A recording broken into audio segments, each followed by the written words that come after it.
And you mentioned that in years past, if you tried to make a playoff run, that you were tested in some of those games because you hadn't been hit in the mouth the same way. Do you feel like this team is officially battle tested and ready for a state title?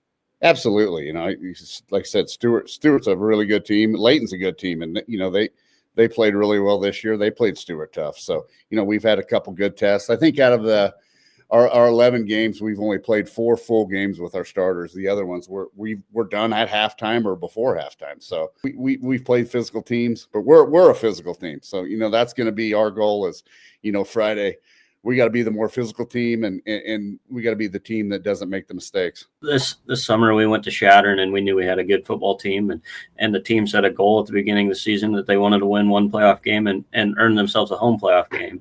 And then after the Wallace game, we said, guys, we got to sit down and reevaluate our goals. And during that meeting, they decided they wanted to win a state championship, and here they are, 1-1 away.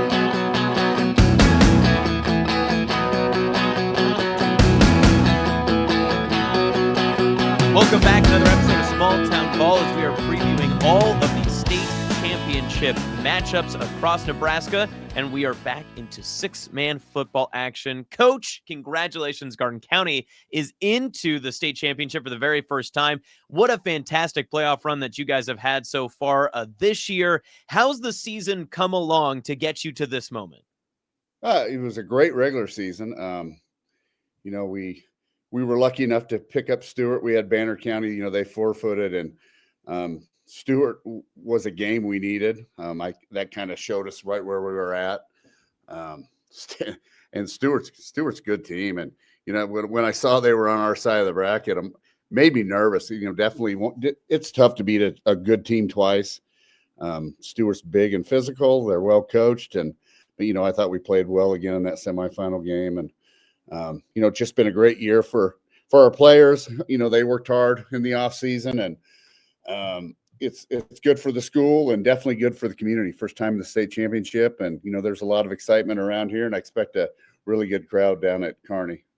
Yeah, deepest playoff run for your program in the Garden County history. I want to unpack a little bit of what you said there just about schedule talk too, because it's not every day that a high school team in Nebraska gets to pick and choose which battle they want to replace when a team, forfeits their season. But you go out and maybe it's just who is available, but you pick the defending state champion, and there's probably a good probability you would see them again in some capacity. How much went into that decision to say, yeah, listen, we need a litmus test, and I want to know how good this team is. Let's go after Stewart. Well, it wasn't hard at all. Last year going into the playoffs, we really didn't have a game regular season. Our closest game was Layton, and ended up 30-some points. But we got in the playoffs last year and found a couple teams that wanted to hit us back, and we weren't ready for that. So it was an easy decision for us, and I know it was for Colin at Stewart too. He didn't hesitate a bit, so I give him credit for getting that matchup going. And we talked after the game a little bit, and we knew we would see each other again in the playoffs. Didn't know when, didn't know if we'd be on the same side, but I give them just as much credit also. They didn't hesitate a bit.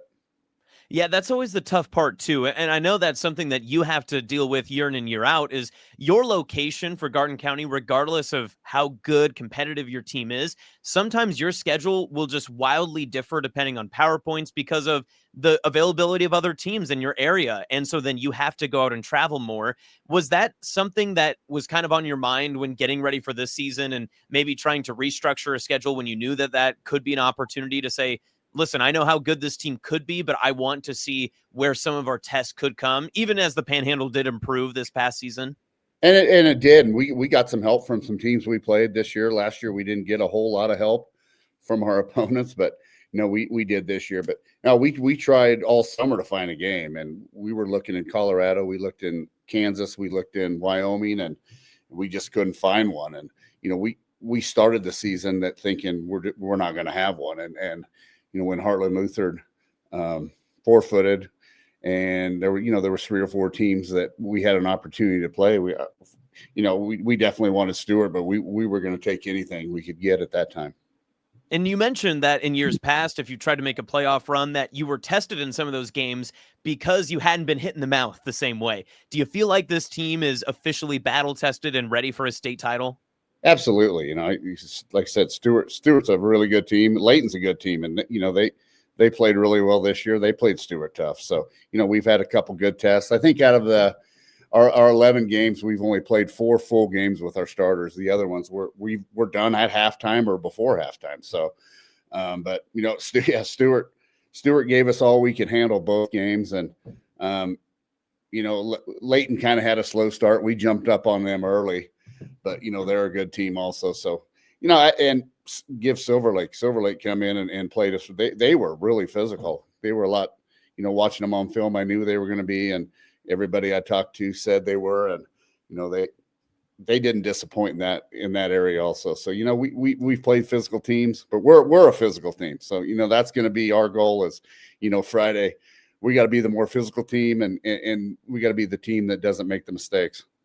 I think that's one part that, if someone's listening to this, knows your program, when they hear you say, oh, we just needed to face a tough challenge. Well, maybe you are the tough challenge because you can't schedule yourselves except every day in practice. But those have to be ultra competitive, especially from where your season ended last year to the offseason and in the preseason. Some of the things that I read about your team, this feels like a highly motivated team. And looking at your scores and some of the film back, you guys play like you always have that chip on your shoulder, yet you're the number 1 team coming into the state final. How did you maintain just that extra competitive edge despite all the success and some of those early season blowout wins? We just try to keep them guys focused. We talk a lot about staying hungry. And I think that SEM game has a lot to do with it last year. I mentioned that all the time. I saw their faces when we walked off the field after that loss. And, I don't think they want that again. So, I'm hoping one more game that carries over and they remember that. And, we're going to play our best game Friday, and I'm guessing Southwest is going to do the same. So we're expecting a good battle. It's going to be a really big challenge for us. Well, Coach, you're into the title game for a variety of reasons, but one of them, I do have to cross-check you because obviously it's mandated now that your max prep stats are updated. 3,500 total rushing yards. I mean, that has to be a misprint, right? There's no way that you guys have just dominated games that way. I mean, how ridiculous is it that every game you can go in and just crush a team's spirit early and often just by pounding the rock? Well, that's what we want to do, and you got to run the ball. The thing is, we can throw the ball also. We just haven't really had to this year, but we kind of live and die off the run, and we're going to do that again Friday, and we're going to line up and see if Southwest can stop us. We want to run it. We want to control the clock, and we've been fortunate enough to be able to do that this year. And I give our 3 guys up front a lot of credit. Our 3 backs have a lot of yards. They get a lot of the. They get the names in the paper and they're the ones that get talked about, but those 3 guys up front have really helped us this year. And those 3 backs, if one of them's carrying the ball, they do block well for each other. Kai and Kramer will go out and hit somebody. And it's just fun to watch, but you need guys like that, when they don't have the ball that want to go hit people. And that's what we've been able to do. And that's kind of what we've lived on all year. Football in general will expose, the softest weaknesses when it comes, especially on defense. But in 6-man, it feels like that is an illuminating light. Is that kind of part of your rushing attack and scheme, is saying, listen, we're going to go after the soft parts of every defense because we know we've got an offensive line that's talented and aggressive, and we got backs that want to finish runs on a tough note? Absolutely. And that, that's kind of what we've lived on all year and what we'll continue to do going into Friday. But we're definitely going to try to run the ball to start with. How healthy is this team? Because that's always another big part of 6-man, right? And it looks like you guys have been able to maintain that health, maybe without having to put as many carries and bodies on in later parts of contests. But you guys have maintained kind of a clean bill here throughout this year. Well, we're a little dinged up. I'm not going to lie. If somebody tells you they're 100% healthy this time of year, they're not telling the truth. But, Silver Lake and like I said, Silver Lake and Stewart were both really physical, and we did get dinged up a little bit, but we're going to be close to 100% for everybody going into Friday. So you mentioned the rushing attack. We've talked about its success. How do you determine when you've had close games or critical moments, when it's a game against Stewart and you need to get a first down or you're trying to churn the clock? You've got a lot of talented guys who can carry the ball. And I think it's a little even further than the 3 deep that you mentioned. But those 3 guys at the top, over 770 rushing yards, 17 touchdowns over. And I mean, some of those guys are well over that and averaging over 12 yards a carry too. How do you determine who gets the ball in critical junctures like that? I give credit. Joe he's the O coordinator. I coach the defense, and, I kind of leave that up to him, but no, he's done a really good job of spreading the ball around. And like I said, we got guys that aren't selfish. If they're not getting the ball, they're not whining. They're trying to block for each other. So, that's really helped us this year, especially in those big games. But I give Joe credit. He really knows six man. He does a good job calling the offense. I may have a suggestion or two. We need to run the ball. We need to throw the ball, or we need to do this. But, pretty much that's all him. Well, something tells me you don't have any grandpas pounding the chain link fence asking you to run the ball. I don't think that happens very often at Garden County. Right. Well, Coach, I do want to ask, too, because you brought up your offensive linemen and those three. What is their tactical advantage? Give them a shout out. I know you won, they don't get their names in the papers very much, but is it aggression? Is it execution? Is it just maybe that they do have that size and frame? What makes them stand out amongst all of the other classes and the teams that you faced here in six-man to get you to this moment? I think it's a little of all of that. We're big up front, pretty good size, but we are athletic. We're big and can move, and they just get after people. We spend a lot of time on blocking, and we still do now. We'll get after the sled today at practice, and we haven't changed the way we do things all year. It's just because we're in the playoffs and we have the state finals this Friday. We're not going to change what we do at practice. So we just get after each other every day, and it's just been that way, all year, and even last year. So they're used to it, but they just block really well. They're physical, and that's what you got to have, and athletic. When we look and preview some of these state championship games, especially in 6 and 8 man, a lot of offenses will get plenty of credit for success because they see high scoring affairs. They see these large margins of victory, and your team is no excuse there. Obviously your offense is great, but your defense sometimes in those opportunities get a little bit put into the shadows, but this defense is very opportunistic. I've seen, do you kind of go into games knowing that, hey, listen, if we can take the ball away, if we can make impact plays, that just gives us more opportunities? Or what is that defensive philosophy for Garden County? We want to stop the run first. That's kind of what our strength is. I don't know how much that's going to help us this Friday because they will throw the ball all over the place. But, we haven't seen a quarterback like they have, but, we've seen some pretty good quarterbacks. So we'll be ready to go. But, stop the run. Especially, the teams we've played so far in the playoffs want to run the ball first. Stewart's kind of like us. They're big and physical, and they just want to run right at you. And that plays right into what we like to do. So, nothing changes defensively. We still want to be the more physical team. We want to try to create turnovers when we have chances. And, I think we've done a really good job of that so far this year. How unique is a matchup with Southwest comparative to the teams you've played this year? Oh, just, we played them last year, first round of the playoffs, and it's a team that just probably don't run the ball near what they did last year. They want to spread you out, and they want to get their quarterback one-on-one and either let him throw it or he's going to take off and run it. And then looking just like you had mentioned a little bit, I mean, Houston Billiter is one of the top players. He's an offensive, wizard. He does a lot for Southwest. He's kind of the heart and soul of that team. Is it a matter of just making sure you slow him down, or do you have something that you can say, hey, listen, we've got something that we know that we can do that kind of stops and prevents some scores for the Roughriders? I think it's just trying to slow him down. We got to keep guys in front of him, not let him take off running. If he does throw it, can't let him set his feet. He throws the ball really well, and he can pick you apart if you let him just stand back there and have all day. But plan is we're going to get after him and make him move and try to make him as uncomfortable as possible. So outside of this game and the X's and O's that goes into it, I do want to ask just about that Western Panhandle mentality, because you're one of two teams from that side of the state that are making trips either to Kearney or Lincoln, of course, Garden County and Sidney.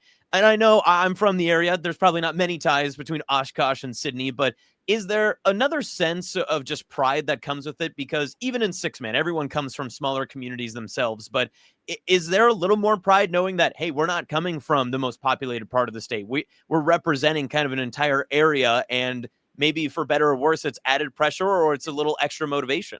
I think it might be. I don't think it's added pressure, but teams out in the West, you don't get looked at like those teams in the East. So that's kind of the chip on our shoulder we've had all year. Also, show them we can play out here, and we're just said. And Southwest is really not an East team, so kind of two teams out from this area, really. So it's going to be interesting, and that's good for the Panhandle. Sydney getting in also is really good. I think that's their first state championship they're going to be in. So excited for them, excited for us, and hopefully we can both represent the West well.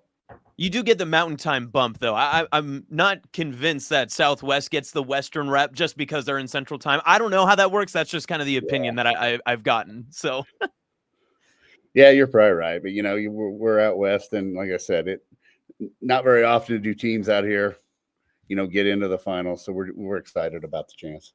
Speaking of the finals, there's always the conversation, and I do feel like I need to ask you, with Garden County making their first state final, what's your opinion on having this one in Kearney? I know that there's been obviously some different conversations that have happened. Some people, obviously, in the 8-man sector love having their games at Memorial Stadium. This provides a smaller atmosphere and usually a more central location. How excited is your team to play at Ron and Carol Cope Stadium? Excited. It's just a great opportunity for them. It's going to be probably a good crowd there, I would expect, and it is nice. It's in the center of the state, and I think we're going to get more people to the game, and just excited for the opportunity. And then just where your team is right now, mentality-wise. I asked you a little bit ago about keeping that chip on their shoulder. How much does that SEM game continue to get brought up, even this late into this season, and to where the stage you're heading to? Oh, we bring it up all the time. We say only one team's going to be happy at the end of the year, and we're just going to do what we can to be that team, and it's got to be a constant reminder. If you don't play your best or you don't show up, those results can happen again, and I really don't even have to remind them anymore. They know that, and I think they're hungry enough that we're gonna go out and we're gonna give them our best shot, and hopefully just have a chance to win it at the end, because I know Southwest will show up and they're going to play well also. So, like I said, team that's going to be physical and team that's going to make the least amount of mistakes, no turnovers, no stupid penalties, probably going to come out on top. Coach, you talked a little bit just about, the different names that come up with your team, but I think a lot of people would say, well, you look at Southwest, they've definitely got one of the front runners for a lot of awards and such, but your team is just so team oriented. There's a lot of potential. Is that extra motivation to know that your guys have a chance to etch their names into some history here for six-man? Well, absolutely. And, for the school and, being in that first state championship. And, we've talked a lot about this. This don't happen very often, and it's tough to get to. So take advantage of it and make the most of it. And you get one chance at this week. And, I think that's going to motivate anybody. So, I expect our guys to go out and play well. All right, Coach. Well, appreciate your time. Safe travels to Kearney this Friday. I'll be there, so I'm looking forward to seeing the six-man championship, especially with your Eagles, because being a Sydney guy, listen, I'm going to be impartial media guy, but of course, you got to root for Oshkosh. I used to always stop at the gas station on the way in, making my way down to Lake McConaughey, and then it's always just a great time. I love the Garden County basketball gym. I have yet to see the field, so maybe that's a trip for another time. Yeah, I appreciate it. Thank you. All right, Coach. Appreciate your time as always, and we will see you on Friday. That was Chad Dormann, the Garden County football head coach, joining us today on Small Town Ball. We will have the other half of our preview coming up here in just moments.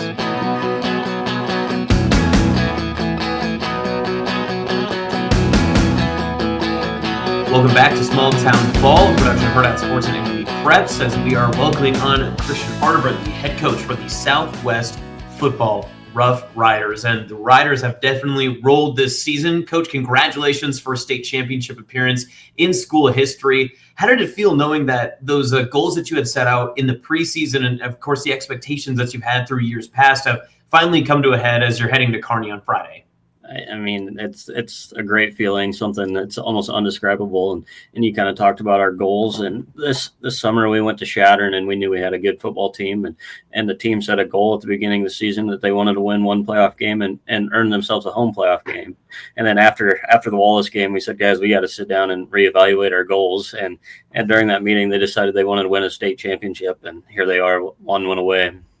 And it is funny, too, because, I mean, you look back at what the past few years have been, 22, 23, 24, first-round playoff exits, and you mentioned a lot of those on the road as well. When you get ready for this season and you mention what those goals are, how did you know that this team was going to be a little bit different, that they were going to need to readjust and move those goalposts a bit back? Yeah, I think as a coaching staff at Shattern, we knew we had a special group of kids. And I think week 2 or week 1, it would have been week 1 for us. We beat Arthur, which is traditionally a really good team, and they were a really good football team this year. And then we ended up beating Wallace there week 3, which we knew was a really good football team. And at that point in the time, our kids are like, okay, we're a really good football team now too. So I guess it just kind of took a couple wins to kind of for the kids to put it in their minds that, yeah, we're a really good football team, and we have the ability to be playing for a state title. And this group's very confident, but they're not cocky. They knew early in the season we needed to set realistic goals, and then we had to reevaluate those goals. And like I said, here we are, and we got one more chance to complete that final goal. Well, Coach, of course, a big part of this season, of course, is Houston Billiter, this offense, and how dynamic you have been. But it's also been a lot about confidence, at least from what I can tell from the outside looking in. And it even sounds like that your box score is continuing to increase and impress even in this postseason. It just goes to show how confident your team got over the season, especially after that Wallace game. Oh, 100%. And our team is playing with a lot of confidence. And then SEM, we played them the first time in regular season and beat them by 30. And we told the kids that night that the ball kind of bounced our way quite a bit, and they had a few injuries there. And then I think the thing that I was most proud about in their confidence was that SEM game in the quarterfinals. SEM kind of had our backs in the corner, and it was a 27-23 finish, and it took a pick 6 to win the football game. And our kids had to battle through some adversity, which they hadn't had to do all season long, other than maybe the Wallace game. So it just shows how much confidence and how much fight and it, like you said, you mentioned Houston Billiter, and that all stems from him. He's our team leader. He's a phenomenal person, a phenomenal kid, and he's a phenomenal athlete and a great quarterback. And in my opinion, probably the best quarterback in 6-man. What's it mean to have a guy like Houston who has continually gotten better as the seasons have progressed, and even from his freshman year to where he is now? I mean, you can see statistically, you can see in his growth and maturity. And then this season, it's all come together. And as you mentioned, he's maybe the top flight player in the entire state in 6-man football. Yeah, and you talk about maturity and growing up, and his dad, Drew, and I were talking the other day that his freshman year he was at Loomis, and one chance he got to play a lot of football at Loomis was against Dundee County Stratton, and I think he threw 5 interceptions in that game. And then you go to this season, he's thrown 5 interceptions all season long. Last we relied on his arm. I think he finished the season with 2,500 passing yards, and we really relied on his arm. And this summer, it was his goal to get a little bit bigger, faster, stronger, and he got a heck of a lot faster. Now he's a dual threat quarterback for us. He's rushed for 750 yards and threw for almost 2,000 this year. But just not the statistics. It's the leadership that really stands out to me, and how he takes over ball games and leads this team. And all the kids have the utmost faith in Houston and what he's going to do. And he's just, like I said, he's a phenomenal kid, a phenomenal athlete, and he's going to leave a legacy here. How important was it for this season, too, that you come in as almost that underlying challenger, right? Like there's some expectation of, okay, we know Southwest will probably make a postseason, that they can contend with some of the top teams, but maybe you were being a bit overlooked until you hit that stretch where you beat Wallace, you beat SEM in the regular season. Did you start to feel the pressure build a little more, or has your team not really even realized kind of the position they've put themselves in with the amount of wins you've garnered? I think as a team wise, I think they're like, we go back to the confidence. They're confident, and they go out and play football each and every night. And they're a very relaxed group. They're a group that nothing really gets them wound up too much. And as a coaching staff, I think the pressure built every week. We knew what we had, and we knew we had to perform to those expectations. And I think it really hit us after the SEM game that it's like we have a really good shot here, guys, and we have a good football team, and we need to keep putting in the time and the effort and in the film room and on the practice field, and to have these guys prepared each day. But as far as the kids go, this is the most relaxed group of kids I've ever coached, and I'm sure there's a little bit of pressure, but you would never be able to tell at practice or during school or anything like that with this group. And especially with a team that's riding into their first ever state championship game and their first chance to bring home a title back home, I know that probably is maybe the right mentality to have, that, hey, we don't know any better. Whatever happens is going to happen. And does that kind of parlay into the games too? When things aren't going their way, they can kind of just let it roll off their back? Oh, I think 100%. And like you kind of said there, whatever happens, but these guys are all fighters, and they all love to win, and they all have each other's back. This is the most together group of kids I've ever had the opportunity to coach. So if we have to battle a little adversity, they're going to cling together, and they're, like I said, they're fighters. They're going to do everything they can to win, and they're winners on and off the field.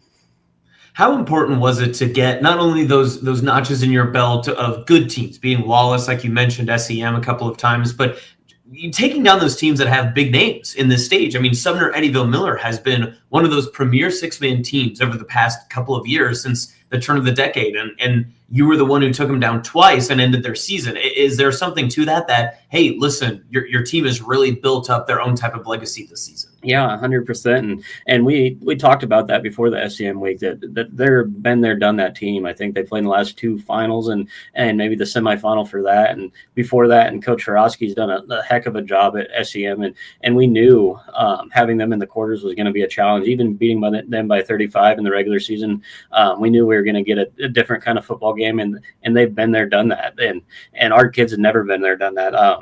I think we look back, I think 2006 was maybe the last playoff game Southwest won before this year. So it was all new to our kids, but they just, like I said, they keep grinding every week, and they're hungry to win. When we set that goal to become state champions, there's nothing that was going to hold this group short of that. Coach, as you know, we talked about a little bit ago with Houston. I mean, we could talk about him and his dynamic playmaking and what he does for your team, but does it ever feel like, do you ever talk with the opposing coaches before the game or after the game and say, we've got some other guys too, Jacob Gage, I mean, they're excellent athletes on there too. Do you ever get that sense that everyone's so hyper-focused to stop Houston, they forget about the other weapons you have? I think a little bit, but I like we were talking, I had an interview earlier today, and we have so many weapons. You got Gage at center that has like 400 receiving yards, maybe one of the more physical kids on our football team, and he's a great target for Houston. And Houston's a phenomenal athlete, but these guys make his job a little bit easier. And you got Derek Kelly, that may be one of the better juniors in six-man football. He's a big 6'4" body to throw to, a big physical guy that runs really, really good routes and catches the ball well. And then you got Braxton Hammond, that's played a lot of wideout for us this year and does a great job running routes and catching balls. And then Jacob Barber, been a really good running back or receiver wherever we need him. He's kind of that dynamic athlete that's done a great job. And they really, really do make Houston's job a lot easier. And I think defenses have to respect all four of those guys, and then also Houston on the same side, which makes it a nightmare to try to defend. I was just talking this season with our defensive coordinator, and I'm like, how would you defend our offense? And I think it's pretty tricky because of all the athletes that we have on the field, and those they're all really good football players. And then you throw Connor Weaver in the mix. He's a freshman for us. He's the guy that has to pitch it back to Houston and then block for Houston, and he's really taken on that role. Last year he was an all-star running back on our junior high team, and he doesn't have many touches, but he's really taken on that role of, I'm going to get it to Houston and I'm going to protect him so that our older guys can go make plays. Well, we know that Houston is obviously ready and built for this type of spotlight, this type of game, and I'm sure he'll be even faster out there on the turf at Ron and Carroll Cope Stadium. But do you get the sense that some of your other guys, maybe through memorable moments they've had this season or bigger moments that they've been able to push through, that they're ready to make that next step and make those plays if called upon? Oh, 100%. And they've done it all season long. Those guys that I just mentioned to you, and there's a couple that come off the bench if we need them to, have done that week in and week out, and they've showed against some really good football teams that they can make those plays and that they're going to make those plays this Friday night. Coach, as you get ready for Garden County, I mean, they ended your season last year, and you look forward to, this big game. It's for all the marbles and everything that comes with it. They've got a pretty balanced attack, and they too have plenty of offensive weapons. How do you gear up and make this maybe not a shootout and try to keep it more of a defensive game? Oh, 100%. And you talked about their weapons and the Lobner kid and the Kramer kid and Fornander kid. That's a three-headed monster in the backfield. And you're not going to keep them off the scoreboard, but we have a lot of confidence in our defense. And that's kind of what we've hung our hat on all season long. And the kids take pride in our defense. And you go back to that semifinal game to shut Red Cloud out, that's averaging 55 to 58 points a game. That's just a phenomenal effort by our defense. And I think our defense has only given up 16, 17 points a game, which is really incredible numbers in 6-man. So we don't want it to be a shootout, but at the same time, you're not going to keep Garden County off the scoreboard. So our defense is going to have to play really well. And I think for us to win, they're going to have to hold them under 30. Yeah, and Coach, if it does turn into that type of shootout, what do you tell your offense? Because you don't want them to feel like, okay, we have to score every single possession. But you look at the history of the 6-man games over the past few years, it has been whichever team maybe gets the ball last or doesn't have that last critical mistake. Yeah, and I think our offense has been a really big play offense all season long, and then we had to go to Red Cloud, and we maybe didn't have the big plays that we'd had all season. We had to nickel and dime them 5 yards here, 4 yards there. We had to get our running game going, which we haven't really had to rely on all season. So I think that semifinal game really set them up to, if we need a nickel and dime them down the field, we have the ability to do that. But also at the same time, all season long, we've made big plays if we need to make a big play at the end of the game. How do you look at what happened last year and translate it to this year? Does it translate at all? Oh, I think 100%. I think Garden County brings back everybody, and we brought back everybody but one. And we were a little bit banged up during that football game. I think we were down 2 starters, but there's no ifs, ands, or buts about it. They just came out and they beat us that night. And I think that kind of put a little chip on our guys' shoulders. I think it was in their back of their mind all season long. Garden County's on the other side of the bracket. We want another shot at them because we feel like we didn't play our best football that night, and they're a really good football team. But I think that's driven a few of our kids to get another shot at Garden County. How big is your health at this part of the year? I mean, everyone's got bangs and bruises, and everyone's just trying to, get by, but you have one more game to get through. Has that been a big reason for your success, is how healthy you guys have been able to stay? Oh, 100%. And then you go early in the season, and Derek Kelly, which is probably one of our better receivers, he broke his collarbone this summer, so he didn't play in the first 3 weeks, which I think really helped create depth. And those freshmen that are playing for us, and Connor and Bo, got a lot of minutes when Derek was out, and that really helped them mature and get to the point we are now. And then talking about a few injuries now, we got Bo with a broken hand, but he's got a cast on that, and he'll wrap that up and play. And Houston's a little bit banged up too, but I think we're going to try to keep him as healthy as we can. And hopefully he's 85-90% healthy on Friday night. Well, Coach, obviously you bring out a couple of communities for Southwest, and they're going to make the trip up to Kearney for Friday night. How fun is that, knowing that usually we use the phrase that it's meeting in the middle? This time it's both teams are going to the same place, right? Same direction almost. And it's unique that both of these teams are kind of coming relatively from the same western side of the state. How does that kind of translate just for the game and the impact of maybe you've seen similar teams and you have maybe some similar film that you're able to watch more than another team that you might see from the opposite side? Yeah, and I think this year in 6-man, you've seen just watching film, we've seen a lot of power run teams. So it's hard for us to find film on what we want to do, throwing the football around. But you look at that Silver Lake game, and Silver Lake has a really good quarterback, and they tried to throw it on Garden County a little bit too. So we get some good ideas from that Silver Lake film. And Paxton runs a similar style offense as Garden County, so it kind of sets us up there defensively. And then Red Cloud's very similar offensively to Garden County too. So it's nice to have those few games on your schedule that kind of sets you up for that game. But we really went back last year and dug into last year's game film and kind of thought what we might think they might adjust and what they might do according to our offense. And so we kind of got a game plan for a couple different things we've seen on film so far this year. Garden County was in our coaches poll, one of the top teams throughout the year, and they were the number 1 team heading into the postseason. They're the number 1 seed. Do you feel like the underdog, or do you have a different mentality going in? I don't think we do. Yes, they're a really, really, really good football team, but our kids, they're undersized and kind of been doubted all season long by some people, and they just kind of play with that confidence that it doesn't matter what people think or the other team that's lining up against us. We're gonna just line up and play our game and play it to the best of our ability.